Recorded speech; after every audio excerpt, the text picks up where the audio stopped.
Good morning to all of you. Welcome in Lakshya online video classes.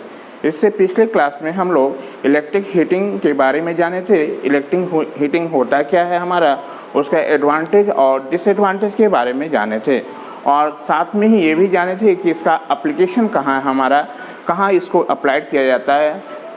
आपको बताए थे कि इसका एप्लीकेशन आपको इंडस्ट्री पर्पज़ के लिए भी होता है और हमारा डोमेस्टिक पर्पज़ के लिए भी किया जाता है। आज हम लोग टाइप्स ऑफ इलेक्ट्रिक हीटिंग के बारे में डिस्कस करेंगे। तो बेसिकली आपको इलेक्ट्रिक हीटिंग आपका दो टाइप पे उसको डिवाइड किया जाता है। एक को बोलते हैं हम लोग मतलब सप्लाई के फ्रीक्वेंसी हीटिंग पर, एक को क्या था हमारा हाई फ्रीक्वेंसी हीटिंग। यदि आप देखोगे तो वहाँ टेबल एक बनाए थे जिसमें पावर फ्रीक्वेंसी हीटिंग बेस पर इसको हम लोग दो भाग में डिवाइड किए थे।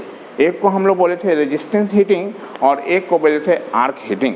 ठीक है, रेजिस्टेंस हीटिंग में भी देखना तो अपना दो टाइप का हीटिंग था वहाँ पर। एक को हम लोग बोले थे डायरेक्ट रेजिस्टेंस हीटिंग और एक को बोले थे indirect resistance heating. Similar way में आर्क हीटिंग का दो टाइप था हमारा, एक डायरेक्ट आर्क हीटिंग था और एक इनडायरेक्ट आर्क हीटिंग था हमारा। हाई फ्रीक्वेंसी हीटिंग की बात किया जाए तो वहाँ पर दो हीटिंग आपको बताए थे, जिसमें एक बोले थे हम लोग इंडक्शन हीटिंग और दूसरे को बोले थे डाइलेक्ट्रिक हीटिंग। इंडक्शन हीटिंग भी जाओगे तो वहाँ पर देखना दो है हमारा, एक क्या था हमारा डायरेक्ट जो कोर टाइप है हमारा और एक इनडायरेक्ट कोर टाइप है हमारा।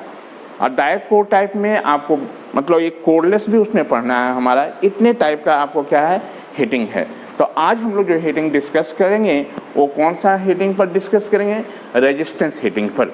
ठीक है, सबसे पहले रेजिस्टेंस हीटिंग हमारा किस प्रिंसिपल पर वर्क करता है ये जानेंगे हम लोग, और उसको हम लोग इसको कितने मतलब रेजिस्टेंस हीटिंग का कितना टाइप होता है। तो रेजिस्टेंस हीटिंग में दो हीटिंग हमको पढ़ना है, एक को हम लोग बोल रहे हैं डायरेक्ट रेजिस्टेंस हीटिंग और दूसरे को बोल रहे हैं इनडायरेक्ट रेजिस्टेंस हीटिंग। तो सबसे पहले हम जानेंगे कि रेजिस्टेंस हीटिंग किस प्रिंसिपल पर वर्क करता है। ठीक है, रेजिस्टेंस हीटिंग जो बेसिकली हमारा I/R लॉस प्रिंसिपल पर वर्क करता है। उसी I/R लॉस के चलते हमारा क्या होगा, वहाँ पर हीट डेवलप होगा। ठीक है, तो I/R लॉस होता है कैसे, हम लोग सबसे पहले ये जानने की कोशिश करें।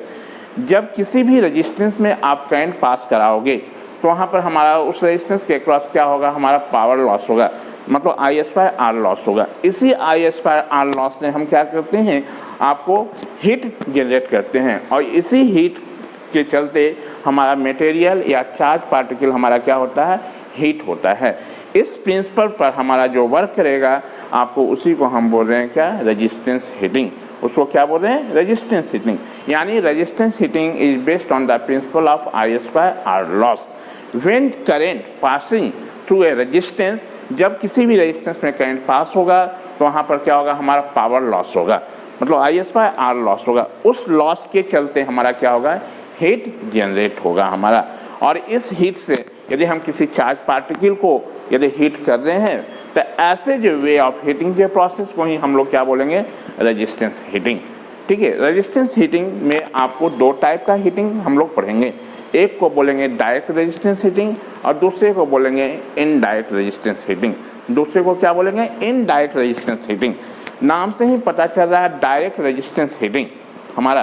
तो डायरेक्ट रेजिस्टेंस हीटिंग कहने का मतलब है कि जिस मटेरियल या जिस पार्टिकल को हमको हीट करना है उसको एज ए रेजिस्टेंस की तरह ट्रीट करेंगे। उसको कैसा ट्रीट करेंगे, रेजिस्टेंस की तरह ट्रीट करेंगे।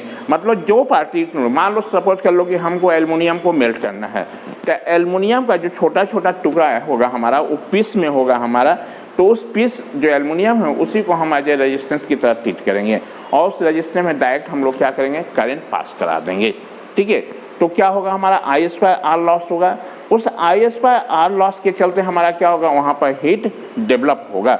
वो हीट इतना सफिशिएंट हमारा प्रोड्यूस कर देगा जिसके चलते हमारा एल्युमिनियम क्या होगा, मेल्ट होना स्टार्ट हो जाएगा। ठीक है, तो इस प्रोसेस ऑफ हीटिंग वो ही हम लोग क्या बोल रहे हैं, डायरेक्ट रेजिस्टेंस हीटिंग। यानी डायरेक्ट रेजिस्टेंस हीटिंग में क्या कर रहे हैं, डायरेक्ट हम करंट कहाँ पास करा रहे हैं, चार्ज पार्टिकल्स में, जिसमें हमको क्या करना है, जिस पार्टिकल या जिसको चार्ज पार्टिकल को हमको मेल्ट कराना है या हीट कराना है उसमें डायरेक्ट हम क्या कर रहे हैं, करंट को पास कर रहे हैं। ठीक है, जैसे ही करंट पास करोगे उस चार्ज पार्टिकल का रेजिस्टेंस होगा हमारा, वहाँ I/R लॉस होगा। उस I/R लॉस के चलते क्या होगा, हमारा हीट डेवलप होगा हमारा, और हीट डेवलप होगा तो ये इतना सफिशिएंट हमारा जो हीट प्रोड्यूस कर जाएगा, जिसके चलते वो क्या होगा, हमारा मटेरियल मेल्ट होना स्टार्ट हो जाएगा। तो ऐसे जो प्रिंसिपल पर जो वर्क करेगा उसी को हम लोग बोल रहे हैं डायरेक्ट रेजिस्टेंस हीटिंग। तो आपको डायरेक्ट रेजिस्टेंस हीटिंग भी हमारा किस पर, मतलब I2R लॉस पे ही वर्क कर रहा है, यानी जहाँ रेजिस्टेंस हीटिंग आएगा तो किस प्रिंसिपल पर वर्क करेगा, वो I2R लॉस प्रिंसिपल पर वर्क करेगा।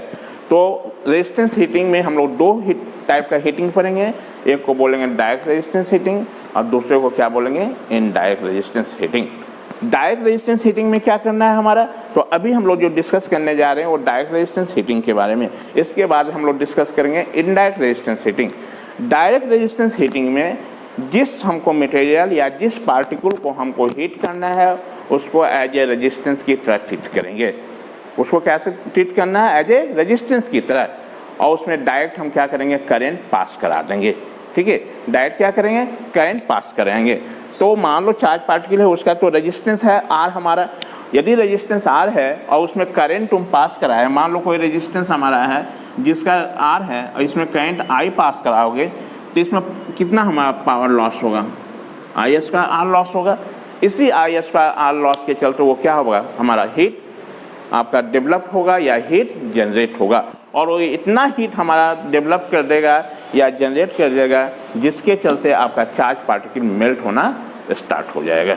ठीक है, तो डायरेक्ट रेजिस्टेंस हीटिंग में हम लोग क्या करेंगे, जिस चार्ज पार्टिकल को हमको हीट करना है उसको एज ए रेजिस्टेंस की तरह ट्रीट करेंगे और उसमें हम लोग क्या करेंगे, करंट पास करा देंगे। ठीक है, तो आपके सामने देखो एक डायग्राम हम बनाए हैं, वो किसको समझा रहे हैं, आपको डायरेक्ट रेजिस्टेंस हीटिंग को समझा रहे हैं। ये डायरेक्ट रेजिस्टेंस हीटिंग में आप देखना ये क्या है, हमारा एक कंटेनर है हमारा, जिसको फर्नेस बोल रहे हैं। मान लो जिसको चार्ज पार्टिकल को आपको हीट करना है, तो इस चार्ज पार्टिकल को तो कहीं ना कहीं तुम रखोगे, तो उसको रखने के लिए हमको एक कंटेनर चाहिए। वो जो कंटेनर है उसी को हम क्या बोल रहे हैं, फर्नेस बोल रहे हैं। क्या बोल रहे हैं, फर्नेस। और ये जो फर्नेस कैसा बना हुआ होता है, ये फर्नेस जो आपका जो होता है वो हमारा क्या मेटल्स का बना होता है हमारा, या आप देखो वो फायर ब्रिक्स का भी बना होता है। कभी देखो है आप सीमेंट का नाद भी समझ जाओ, वो क्या है, हमारा एक टाइप का फर्नेस है हमारा। तो ये एक कंटेनर है हमारा, इसी कंटेनर में हम क्या किए हैं, चार्ज पार्टिकल को रखे हुए हैं। ये ब्लैक से देखना, ये चार्ज पार्टिकल है। तो चार्ज पार्टिकल जो होगा वो आइदर पाउडर के रूप में भी हो सकता है हमारा, लिक्विड के फॉर्म में भी हो सकता है, या स्मॉल पीसेस के रूप में भी हो सकता है। ठीक है, इस चार्ज पार्टिकल को इसमें कहाँ, फर्नेस में हम प्लेस कर दिए हैं। और फर्नेस में प्लेस करने के बाद इसमें हम 2 इलेक्ट्रोड इमेज किए हैं। यदि मान लो सिंगल फेज सप्लाई होगा हमारा दोगे तो 2 इलेक्ट्रोड चाहिए, या डीसी सप्लाई दोगे तो कितना, 2 इलेक्ट्रोड चाहिए। लेकिन यदि हम 3 फेज सप्लाई इसको यदि देंगे तो वहाँ पर हमको क्या चाहिए, 3 इलेक्ट्रोड चाहिए हमारा। यानी कितना नंबर ऑफ इलेक्ट्रोड होगा ये सप्लाई पर डिपेंड करेगा। यदि डीसी सप्लाई दोगे तो वहाँ पर 2 इलेक्ट्रोड की जरूरत होगी, या सिंगल फेज एसी होगा तो भी हमको क्या होगा, 2 इलेक्ट्रोड चाहिए। इसी इलेक्ट्रोड की हेल्प से हम इसमें करंट को क्या करेंगे, फ्लो कराएंगे, पास कराएंगे। यदि हमारा 3 फेज होगा मान लो जहाँ, तो वहाँ पर हमको 3 इलेक्ट्रोड की रिक्वायरमेंट होगी हमारा। तो हम 2 इलेक्ट्रोड्स को मान लो है यहाँ पर क्या है, डीसी सप्लाई से हम इसको कर दें, इसको हम इमर्ज कर दिए। कहाँ पर, हम लोग इसमें फर्नेस में प्लेस कर दिए। फर्नेस में प्लेस करने के बाद जैसे इसमें हम सप्लाई देंगे यहाँ से, तो क्या होगा हमारा, इसमें करंट पास होगा चार्ज पार्टिकल्स में। अब देखो ये चार्ज पार्टिकल जो रखा हुआ है वो क्या है हमारा, वो पाउडर के रूप में है या लिक्विड के रूप में है या किस में है, हमारा स्मॉल पीसेस के रूप में है। मान लो हम स्मॉल पीस के रूप में है तो डायरेक्ट इसमें करंट पास होगा तो शॉर्ट सर्किट होने की चांसेस है। तो इस शॉर्ट सर्किट से बचने के लिए हम लोग जब इसको हीट करते हैं तो क्या करते हैं कि इसमें हाई रेजिस्टिविटी ऑफ पाउडर स्प्रिंगल कर देते हैं। तो हाई रेजिस्टिविटी ऑफ पाउडर कहने का मतलब जैसे सैंड, बालू वगैरह इसमें मिक्स कर देते हैं। ठीक है, तो यदि हाई रेजिस्टिविटी ऑफ पाउडर मिल दोगे तो क्या होगा हमारा, ये शॉर्ट सर्किट हमारा नहीं होगा। मतलब एक जो मेटल दूसरे मेटल्स के कांटेक्ट में नहीं आ पाएगा। ऐसे अभी तो मेटल हमारा सारा एक दूसरे के कांटेक्ट में है हमारा, तो शॉर्ट सर्किट होने की चांसेस है। ठीक है, तो जब हम इसको हीट करेंगे तो हीट करने के समय इसकी सरफेस पर हम लोग क्या करेंगे, हाई रेजिस्टिविटी ऑफ पाउडर स्प्रिंगल कर देंगे ताकि शॉर्ट सर्किट नहीं हो सके हमारा। ठीक है, जैसे आप इसमें करंट पास कर सप्लाई दोगे तो करंट पास होगा हमारा, यहाँ क्या होगा, इसमें आपका I2R लॉस होगा, हमारा पावर लॉस होगा। Due to this I/R loss के चलते क्या होगा, हमारा हीट डेवलप होगा और ये इतना सफिशिएंट हीट प्रोड्यूस कर देगा जिसके चलते हमारा क्या होगा, ये मटेरियल हमारा क्या होगा, मेल्ट होना स्टार्ट हो जाएगा। और किसी भी हीटिंग का पर्पस क्या है, हमारा मेन एम ऑफ हीटिंग का पर्पस यही है कि मटेरियल को हमको क्या करना, मेल्ट कराना, हमारा यही ना पर्पस है हमारा, यानी मटेरियल हमको क्या हो गया, मेल्ट हो गया हमारा। ठीक है, अब यहाँ पर थोड़ा देखना कि जब इसका यूज हम लोग कहाँ करते हैं, एप्लीकेशन कहाँ है, तो इसका मेजर एप्लीकेशन जो है वो साल्ट वाट फर्नेस में होता है, साल्ट वाट फर्नेस में। ठीक है, साल्ट वाट फर्नेस कहने का मतलब है क्या, ये मैकेनिकल का एक टर्म है जहाँ पर मान लो किसी मेटल्स को हमको क्या करना होता है, एनलिंग करना होता है, टेम्परिंग करना होता है, सोल्डरिंग करना होता है वहाँ पर हमारा। तो इस केस में साल्ट वाट फर्नेस के केस में हमको क्या है कि यहाँ वोल्टेज जो होता है वो बहुत कम चाहिए, हमको लगभग 5 से 10 वोल्ट चाहिए। अब सोचो 5 से 10 वोल्ट हम कैसे लेंगे, यानी ट्रांसफार्मर यूज करोगे तो ट्रांसफार्मर जो यूज करोगे हमारा तो क्या है, 5 से 10 वोल्ट चाहिए, यानी हमको उसका सेकेंडरी से 10 वोल्ट मतलब बहुत कम वोल्ट चाहिए। तो क्या होगा, हमको कैसा ट्रांसफार्मर यूज करना है, स्टेप डाउन ट्रांसफार्मर यूज करना पड़ेगा। यदि मान लो वोल्टेज कम होगा और करंट क्या होगा हमारा, बहुत ही ज़्यादा होगा, यानी हमको ऐसा ट्रांसफार्मर सेलेक्ट करना है जिसका क्या हो, हमारा वोल्टेज का वैल्यू कम हो। वोल्टेज कम होगा तो ऑब्वियस है वो करंट क्या होगा, ज़्यादा प्रोड्यूस करेगा। तो इसके लिए, इस साल्ट वाट फर्नेस के लिए एक स्पेशल हम लोग ट्रांसफार्मर अरेंज करते हैं जिसमें हम लोग क्या बोलते हैं उसको, आपको प्राइमरी को हम लोग क्या बोलते हैं 3 फेज AC सप्लाई देते हैं और सेकेंडरी क्या करता है वो उसको सिंगल फेज में 5 से 20 वोल्ट बना कर वो देता है। यानी क्या होगा, हमारा सेकेंडरी में नंबर ऑफ टर्न्स आपको कम रखना पड़ेगा हमारा।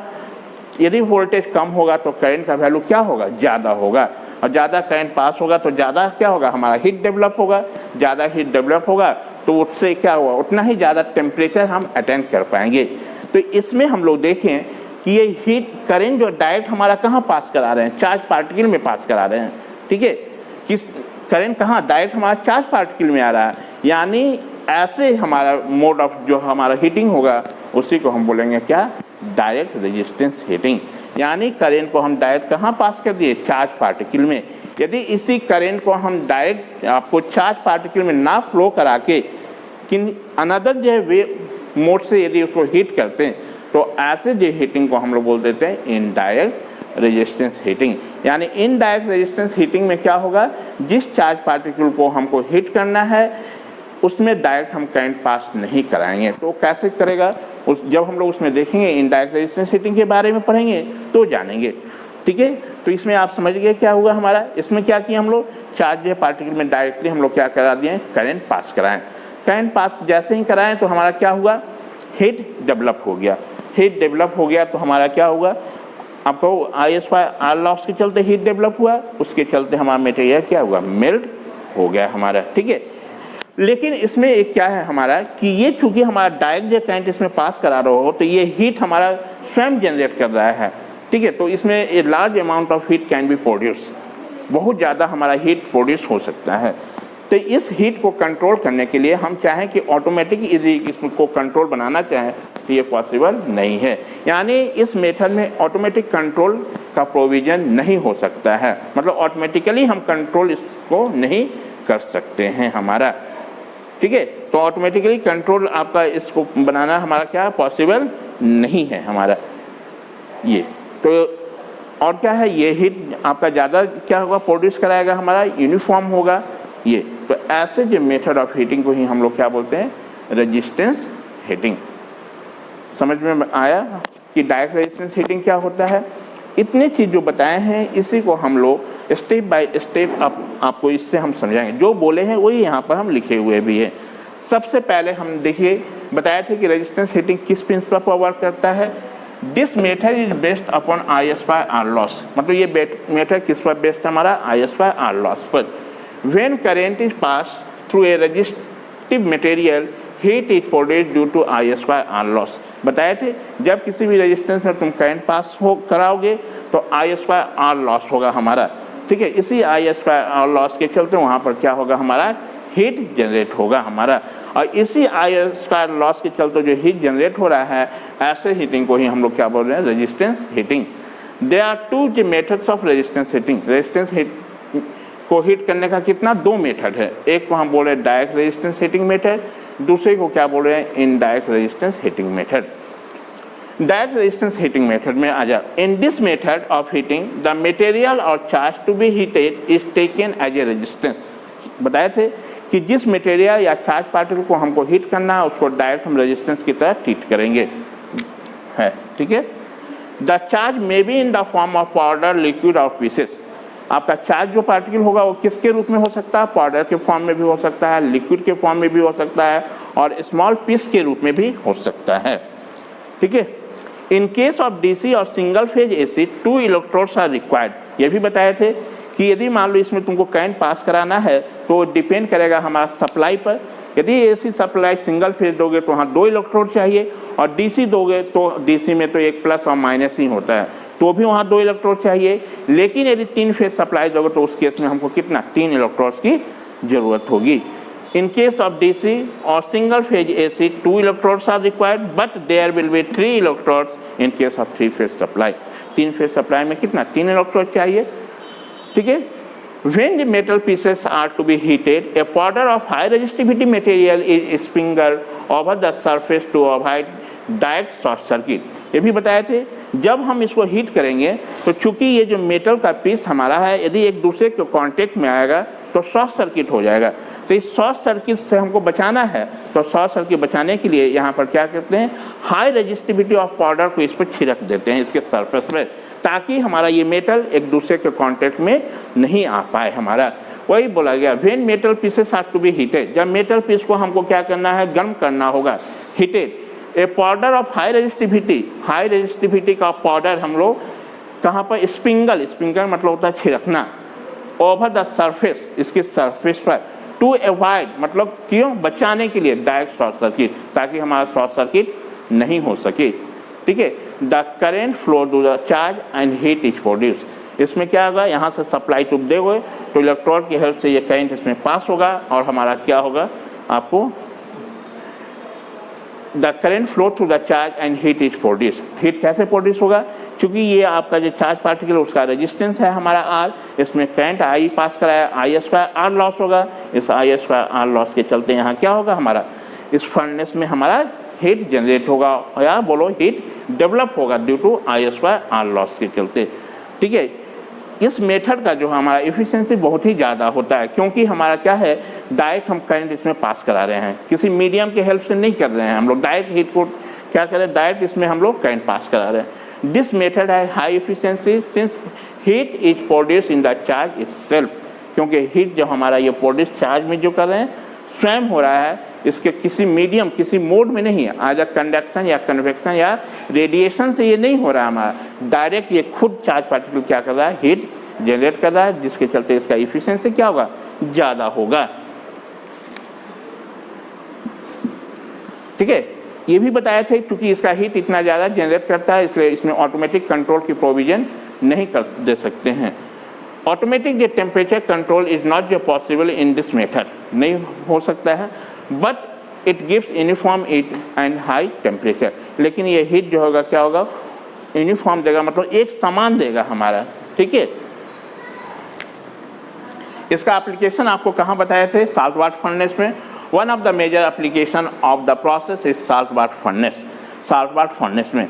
ऐसी साल्ट वाटर फर्नेस में आपका क्या होगा कि इसके लिए आपका जो इलेक्ट्रोड को सप्लाई जो चाहिए वो 5 से 10 वोल्ट, मतलब साल्ट वाटर फर्नेस में सपोज कितना है 5 से आपका 10 वोल्ट, बहुत ही कम है हमारा, ठीक है। यहाँ पर देखिए the supply voltage across between 5 to कितना 20 वोल्ट, 5 से कितना हमारा 20 वोल्ट एंड करेंट 3000 एम्पियर। देखो कितना हाई करेंट है, यानी ऐसा आपको बनाना पड़ेगा हमको, तो इसके लिए एक मतलब स्पेशल हम लोग ट्रांसफार्मर डिजाइन करते हैं।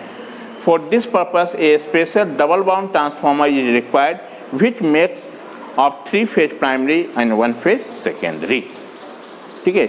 यानी यहाँ पर हमने क्या दिया, नाम से ही पता चल रहा है हमको डायरेक्ट रेजिस्टेंस हीटिंग में क्या करेंगे हम लोग, जब रेजिस्टेंस हीटिंग की बात हुआ तो ये किस प्रिंसिपल पर होगा, आई स्क्वायर आर लॉस के चलते होगा। और डायरेक्ट रेजिस्टेंस हीटिंग कहने का मतलब क्या होगा हमारा कि जिस चार्ज पार्टिकल को हमको हीट करना है या मेल्ट करना है उसको डायरेक्ट हम रेजिस्टेंस की तरह क्या करेंगे, ट्रीट करेंगे। मतलब चार्ज पार्टिकल में डायरेक्ट हम करंट फ्लो करा देंगे। ठीक है, तो करंट फ्लो कराओगे तो वहाँ आई स्क्वायर आर लॉस होगा, उस आई स्क्वायर आर लॉस के चलते हमारा क्या होगा, आपको हीट डेवलप होगा और वो हीट इतना सफिशिएंट हमारा प्रोड्यूस कर देगा जिसके चलते आपका क्या होगा, मटेरियल हमारा मेल्ट हो जाएगा। तो डायरेक्ट रेजिस्टेंस हीटिंग का एक मेजर जो आपका एप्लीकेशन है वो कहाँ, साल्ट बाथ फर्नेस में। ठीक है, साल्ट बाथ फर्नेस, ये साल्ट बाथ फर्नेस क्या है, मैकेनिकल का एक टर्म है हमारा, जहाँ पर आपको मान लो मेटल्स को आपको क्या करना हो, हार्डनिंग करने की प्रोसेस होता है या उसको मेटल्स को गलाना होता है हमारा, तो उस केस में हम लोग इसका यूज करते हैं। तो this is the major application. और ये बताया गया आपका कि साल्ट बाथ फर्नेस के केस में ही इस इलेक्ट्रोड के बीच कितना हमको वोल्टेज चाहिए, यानी एक ही जान जाओ कि इसमें हमको क्या रेजिस्टेंस के केस में हाई करंट चाहिए। तो हाई करंट के लिए वोल्टेज आपको लो रखना पड़ेगा और लो वोल्टेज के लिए क्या करना पड़ेगा, इसका मतलब हमको स्टेप डाउन ट्रांसफार्मर की यूज होगी हमारा। ठीक है, ये आपका क्या हो गया, रेजिस्टेंस हीटिंग। दूसरा है इनडायरेक्ट रेजिस्टेंस हीटिंग। हम इनडायरेक्ट रेजिस्टेंस हीटिंग में सबसे पहले ये बताएंगे कि इनडायरेक्ट रेजिस्टेंस हीटिंग किस प्रिंसिपल पर वर्क करता है। ठीक है, तो पहले आप वीडियो को पॉज करके आप अपना इसको अच्छे तरह से नोट डाउन कर लें।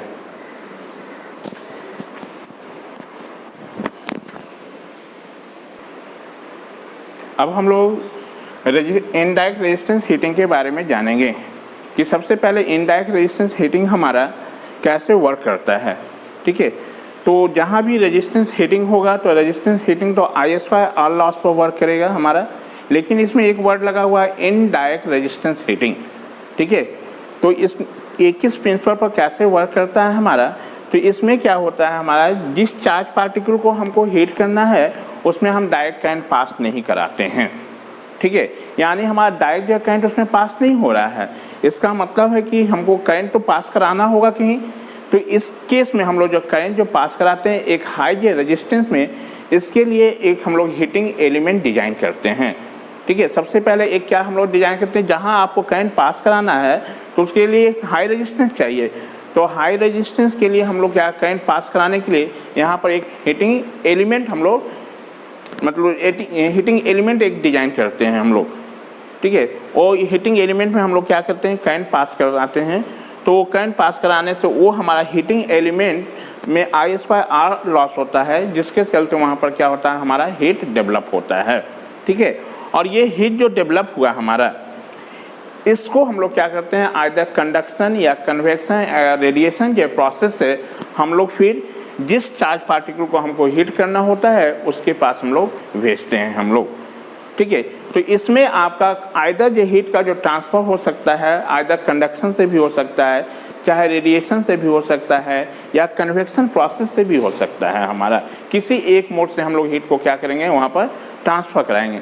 जैसे ये हीट अपना उसको चार्ज पार्टिकल को ट्रांसफ़र करेगा हमारा, तो क्या होगा, हमारा चार्ज पार्टिकल मेल्ट होना स्टार्ट हो जाएगा। तो अंतर इसमें यही है हमारा कि इस मेथड में जो चार्ज पार्टिकल हमको जिसको हीट कराना है उसमें डायरेक्ट हम करंट पास नहीं करा रहे हैं। ठीक है, तो करंट जो जहाँ पास करा रहे हैं हम लोग जिस रेजिस्टेंस में, उसको हम लोग बोल रहे हैं हीटिंग एलिमेंट। उसको क्या बोल रहे हैं, हीटिंग एलिमेंट हमारा। उस हीटिंग एलिमेंट में सबसे पहले हम करंट पास कराएं तो वहाँ पर उस हीटिंग एलिमेंट में हमारा क्या हुआ, हमारा हीट डेवलप हुआ due to I square R loss के चलते हमारा। और ये हीटिंग जो एलिमेंट होगा हमारा वो डिफरेंट टाइप्स ऑफ कंस्टिट्यूट से बना हुआ होगा। ठीक है, मतलब बहुत सारा इसमें क्या होगा, हमारा एलिमेंट्स में तो एलॉय होगा हमारा, तो सबका अपना अपना ऑपरेटिंग टेम्परेचर होता है। बताएंगे कि निकल होगा, क्रोमियम होगा, तो सिलिकॉन कार्बाइड का होगा, तो क्या होगा हमारा, बहुत सारे इसमें आपको क्या होते हैं, कंस्टिट्यूट होते हैं ये हमारा। तो हीटिंग एलिमेंट होने के लिए आपका इसका प्रॉपर्टीज भी कुछ होगा हमारा, वो सारी चीज़ आपको डिस्कस करेंगे हम लोग इसमें। तो इसमें क्या हुआ, आपके नाम से पता चल रहा है इनडायरेक्ट रेजिस्टेंस हीटिंग, मतलब कि जिस चार्ज पार्टिकल को हमको हीट कराना है उसमें डायरेक्ट हम करंट पास नहीं कराएंगे। ठीक है, तो करंट डायरेक्ट पास नहीं कराएंगे उसमें, इसका मतलब है कि वो आपका जो चार्ज पार्टिकल वो तो हीट खुद नहीं जनरेट करेगा। तो इस चार्ज पार्टिकल को मेल्ट होने के लिए तो हीट की जरूरत पड़ेगी, तो हीट आएगा कहाँ से, हीट कैसे डेवलप करेंगे हम लोग।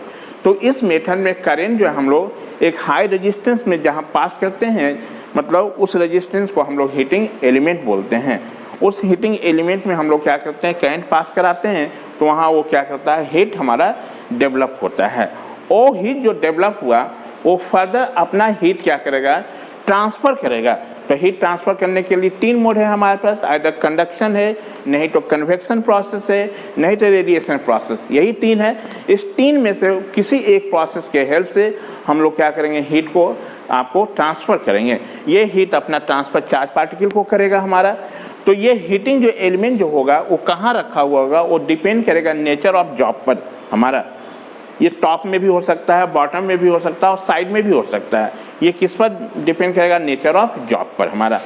ठीक है, तो इसमें यही रिमेंबर रखना है आपको कि इस मेथड में हम करंट जो है चार्ज पार्टिकल में डायरेक्ट फ्लो नहीं कराएंगे। ठीक है, तो कौन सा, जहाँ करंट हम पास करा रहे हैं वो हमारा क्या है, आपका एक हीटिंग एलिमेंट्स है। और हीटिंग एलिमेंट आपका क्या किया, हीट हमारा क्या हुआ वहाँ पर जनरेट किया। और हीट जो जनरेट किया उसको हम लोग क्या किए, उस हीट को हम लोग ट्रांसफ़र कर दिए, आइदर किसी एक मोड से, कंडक्शन मोड से, चाहे कन्वेक्शन से, चाहे रेडिएशन जे प्रोसेस से हमारा। तो जैसे एक एग्जांपल हम ले रहे हैं, मान लो कि आप इमर्शन रॉड से वाटर हीट करते हो, वाटर को गर्म करते हो, तो सबसे पहले क्या करते हो, एक बकेट लेते हो, उस बकेट में आप पानी डालते हो और इमर्शन एक रॉड होता है, यही इमर्शन रॉड हमारा है ये।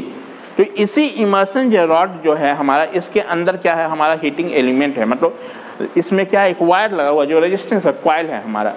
आप उसको करंट इधर से दिए हमारा सप्लाई, तो यहाँ पर इसमें हीट डेवलप हुआ हमारा। हीट यहाँ पर डेवलप हो रहा है, किसमें, इस हीटिंग एलिमेंट चैम्बर में हो रहा है। ये हीट आपको क्या कर रहा है, अपना ट्रांसफ़र कर रहा है, किसको, वाटर को। और वाटर चूँकि हमारा क्या है, वो लिक्विड है, तो लिक्विड में जब भी हमारा हीट ट्रांसफ़र होगा तो वहाँ पर क्या होगा, हमारा कन्वेक्शन प्रोसेस होगा। क्या होगा, कन्वेक्शन प्रोसेस। मान लो कभी कभी ऐसा होता है कि इस मटेरियल को हमको मान लो हीट कराना है और हीटिंग एलिमेंट को जस्ट इसके ऊपर रख दें, तो क्या होगा, हीटिंग एलिमेंट से ये हमारा क्या होगा, आपका चार्ज पार्टिकल वो डिस्टेंस पर है हमारा।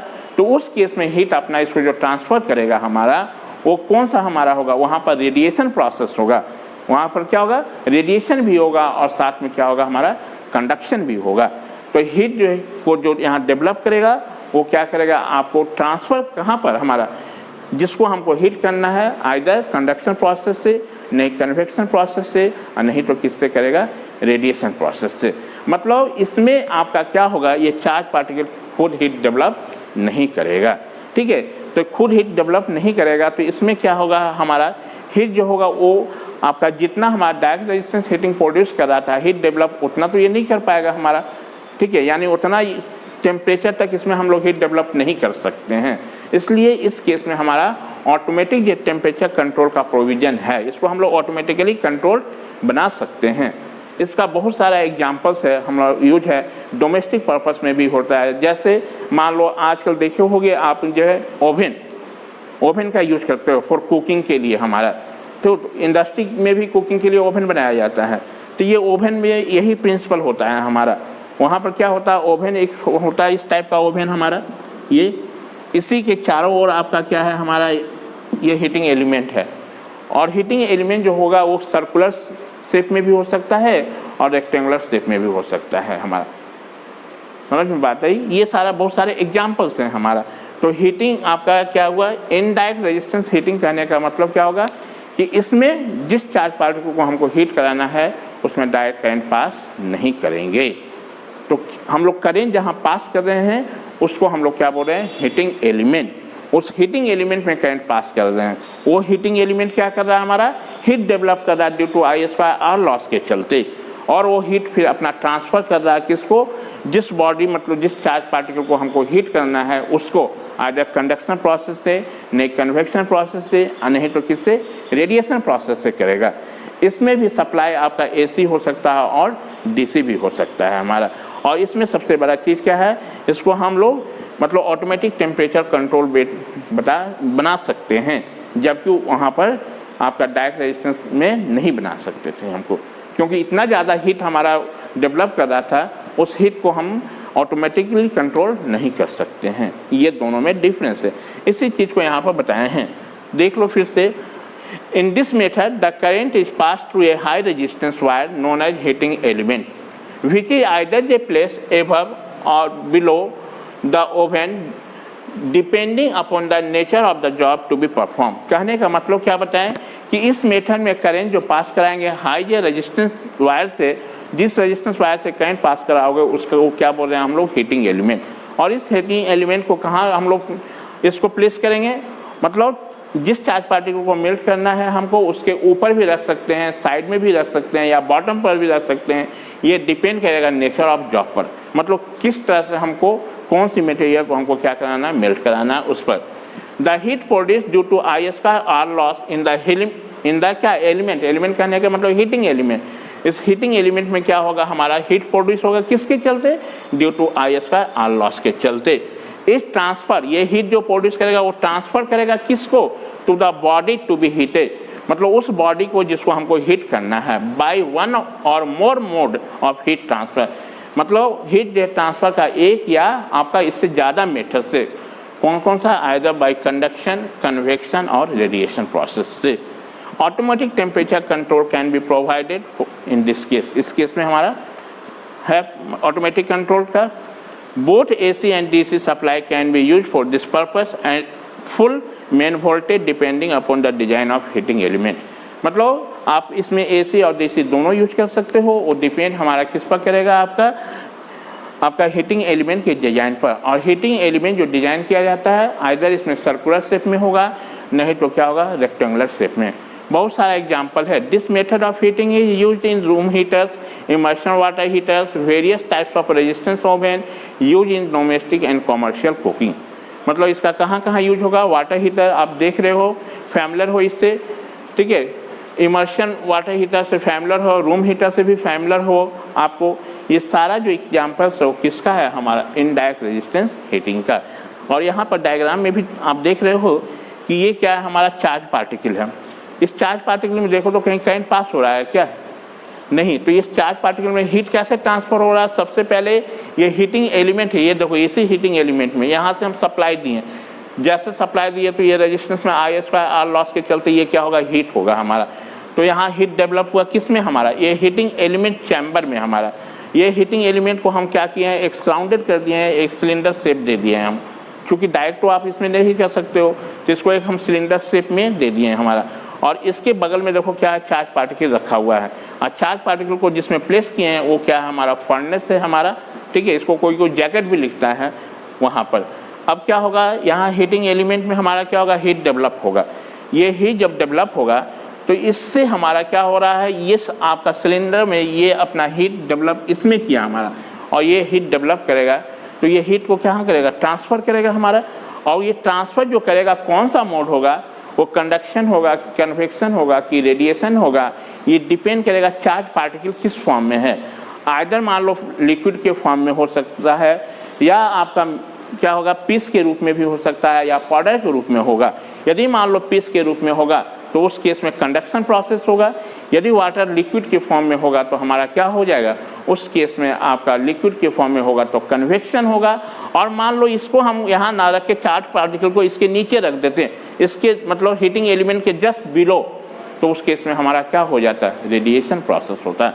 तो अभी यहाँ पर क्या हो रहा है, इस केस में आपका ये हीटिंग जो चैम्बर हमारा जो हीट हो रहा है उसमें क्या हो रहा है, हमारा यहाँ से मेटल का चूंकि है आपका, तो यहाँ कंडक्शन भी होगा, क्योंकि कंडक्शन से ये हीट डेवलप करेगा, ये अपना हीट ट्रांसफ़र किसको करेगा, आपको वो मेटल को करेगा, मतलब इस चार्ज पार्टिकल को।